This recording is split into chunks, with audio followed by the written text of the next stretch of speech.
and welcome to On the Great Couch. I'm Carmen. I'm Karen from the Run List. And I'm Chris from China Uncensored. So a lot of you have gave us feedback, and so we're going to keep the 10-minute format. And our first video is a video that's viral on Youku that shows the treatments of the different types of foreigners.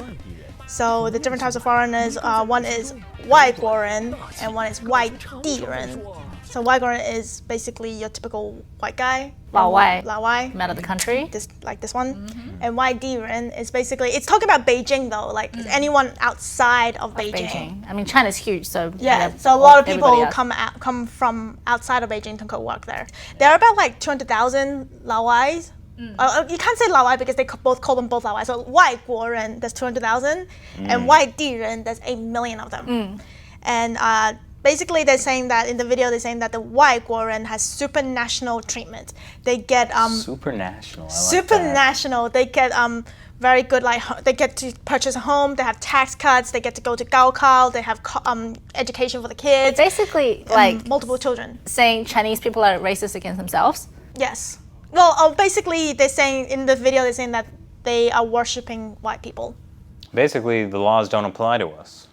Seems like we can. Or you get it much better than everyone else. Yeah, we can have as many kids as we want. Yeah, under the one child and they'll get policy. education. Yeah, that sounds pretty good. Maybe I should look into moving to Beijing. Well, that's what the netizens are complaining about, but actually the white people that do live in China are saying that this is BS. What did they say? Oh, really? Yeah, they said that the tax cuts, yes, they do exist, but it's not really true. They have to jump through like so many loopholes and like visas and all that stuff to, make things work. And also it's not like they're gonna buy a house.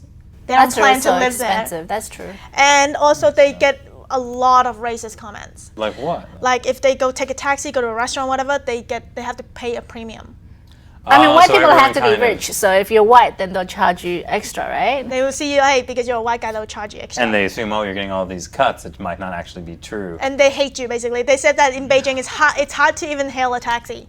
As a white guy? As a white guy. Wow. That's how. So I don't know. I thought they had it good there. Yeah. I don't think I'm going to move there anymore. But I know for a fact that 外地人, like outside of Beijing or outside whatever city you are, treated really badly as well. Because they get, if they're in another city that they're not from, like the hukou is not there, then they don't get any benefits. They don't get medical or education or insurance or anything, social anything, or social security. So they're treated even like really, really badly. I'm gonna tell you a story. Actually, when I was a kid, I went to I was in China. I was on the way to visit my grandparents, so we were driving overnight. So we stopped at a hotel. And then that hotel caught on fire that night. So we all ran outside, and the dance girls are not from that same city. So they just left them lying there. Oh my God. While they treated the people who are from the same city. So they took out the ID and say, hey, you're not from here. So that was like my personal experience as a kid. Like I actually didn't really, my parents didn't want to have me see it, but I knew that happened. Oh, that's awful. Yeah. But I mean, that's also, I think it's because they were dance girls. Like recently there's a story about a famous Chinese general's son was involved in like a gang rape of like sort of like a dance girl as well. And like this professor was like, well, it's not that bad that it was like a dance girl versus a respectable girl.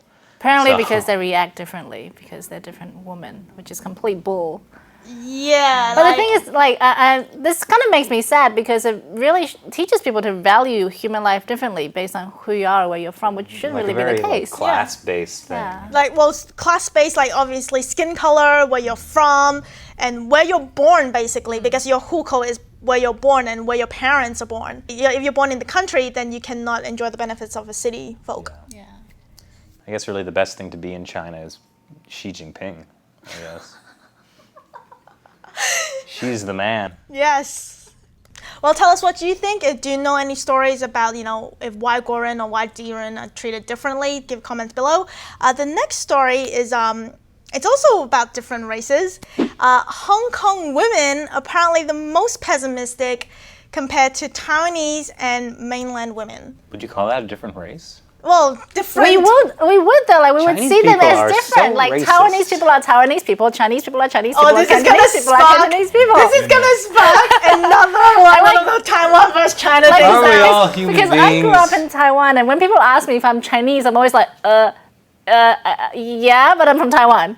I've noticed that some people are kind of militant about it. Like, no, I'm Taiwanese. Well, I don't know. I Chinese. still think Whoa. like I'm Chinese. I'm ethnically Chinese. I was just born in Taiwan. But anyway, yeah. Yeah, so they did a study on 11,500 people across 26 cities in Hong Kong, mainland, and Taiwan, and found out that Hong Kong women are all much more pessimistic than mainland and Taiwanese women. Why is that? Yeah. I think because in Hong Kong apparently there's like a glass ceiling for your career. You can't break through that.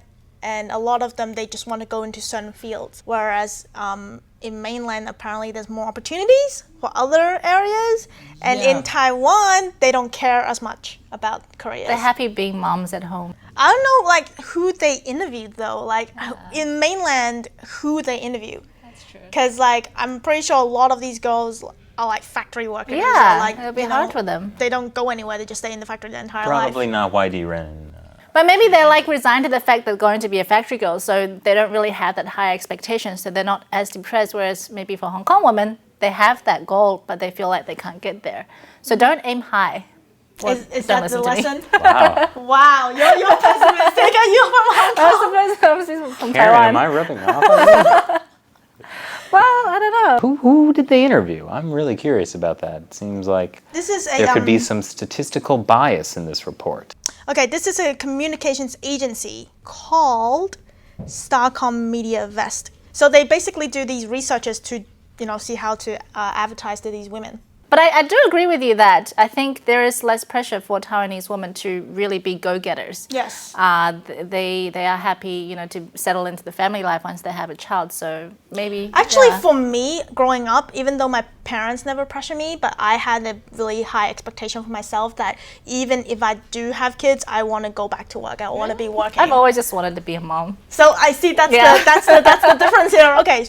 You guys tell us if you're from Hong Kong, Taiwan, or mainland, if you have any experiences, how do you feel about you growing up there? If you have any with your work, with your relationship with your children, if you have any relationship with your mothers. Moving on, our hashtag AskOTGW question is from Esme Curtis. So when learning Chinese, what is the most important thing to have? I would like to do a Chinese degree and I'm not sure what to look for. Well, just assume that she meant Chinese as in the language. I guess you're learning Chinese. Yeah, I probably have the most insight. I mean, the most important thing to start off is like learn the tones, learn the pinyin, how the pinyin is pronounced. Pinyin is how you Romanize Chinese characters, like writing it out with an alphabet. So that is like the most important thing to get down so you can actually start learning the language. Any tips? I think I would immerse myself with other Chinese people because you really want to be in that language, like speak with people a lot and listen to the language and practice a lot. That to me is the easiest way. So like when I was learning English back in Taiwan, it was difficult. You can't learn a language unless you're in that environment. And once we moved overseas, it was much easier to pick up. So find that environment where you can be surrounded by Chinese people all the time. Yeah, actually, Karen does a Learn Chinese channel. So check out Karen's Learn Chinese channel. I'm going to put a link down there. And for me, I actually learned Cantonese first. Well, and then I learned English, and then I learned Mandarin. So for me, a lot of the times it's I'm watching TV, listening to songs. But main thing is that you need to practice a lot. As right now, I still read an hour a day. In Mandarin? Yes, in Mandarin. Actually, I think my Cantonese is slipping because I hang out with more Mandarin people now than Cantonese people. But after I hung out with like Mandarin people, my Mandarin actually accelerated a lot. It was much better. And I used to have a much, much, much thicker Cantonese, Accent. Yeah, your accent is much Cantonese less now. Mandarin accent. Yeah, immersion really is the Yeah. most important thing. Yeah. So if you're looking to learn Chinese, then you should make more Chinese friends and talk to them. Okay. I think that's it. Wow, this week is boring.